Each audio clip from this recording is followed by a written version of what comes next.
తెలంగాణలో ఉద్యోగుల సాధారణ బదిలీలకు ఆటంకం తొలగింది. 6 ఏళ్ల తర్వాత బదిలీలకు ప్రభుత్వం అనుమతి ఇచ్చింది. బదిలీలపై ఉన్న నిషేధం ఎత్తివేస్తూ ప్రభుత్వ ప్రధాన కార్యదర్శి శాంతికుమారి ఉత్తర్వులు జారీ చేశారు. ఈ మేరకు జూలై 5 నుండి 20వ తేదీ వరకు ఉద్యోగుల సాధారణ బదిలీల ప్రక్రియ చేపట్టనున్నారు. రాష్ట్ర వ్యాప్తంగా కౌన్సిలింగ్ ద్వారా బదిలీలు చేయనున్నారు. ఉద్యోగుల సాధారణ బదిలీలు చేపట్టాలని ఉద్యోగ సంఘాలు ఏళ్లుగా ప్రభుత్వాన్ని కోరుతున్నాయి. గతంలో అధికారంలో ఉన్న బీఆర్ఎస్ ప్రభుత్వం బదిలీలకు అవకాశం ఇవ్వలేదు. ఉద్యోగ సంఘాలు కూడా గతంలో ప్రభుత్వంపై పెద్దగా ఒత్తిడి చేయలేదు. ప్రభుత్వానికి అనుకూలంగా వ్యవహరిస్తూ వచ్చాయి. ఉద్యోగుల సమస్యల పరిష్కారానికి కృషి చేయలేదు. దీంతో బదిలీల కోసం వేచి చూస్తున్న ఉద్యోగుల ఆశ నెరవేరలేదు. తెలంగాణలో కాంగ్రెస్ ప్రభుత్వం ఏర్పడ్డాక ఉద్యోగుల సమస్యలపై దృష్టి పెట్టింది. బీఆర్ఎస్ పాలనలో ఉద్యోగులకు వేతనాలు 10 తేదీ తర్వాతనే అందేవి.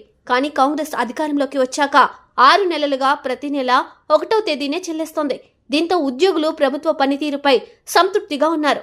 ఈ క్రమంలో సాధారణ బదిలీలు చేపట్టాలని ఉద్యోగ సంఘాల నేతలు విజ్ఞప్తి చేశారు.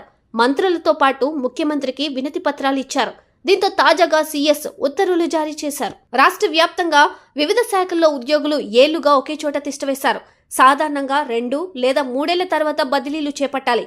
కానీ గత ప్రభుత్వం ఉద్యోగుల బదిలీలపై దృష్టి పెట్టలేదు. దీంతో 6 ఏళ్లుగా తెలంగాణలో సాధారణ బదిలీలపై నిషేధం అమలవుతుంది. ఎట్టకేలకు కాంగ్రెస్ ప్రభుత్వం బదిలీలకు అనుమతి ఇచ్చింది.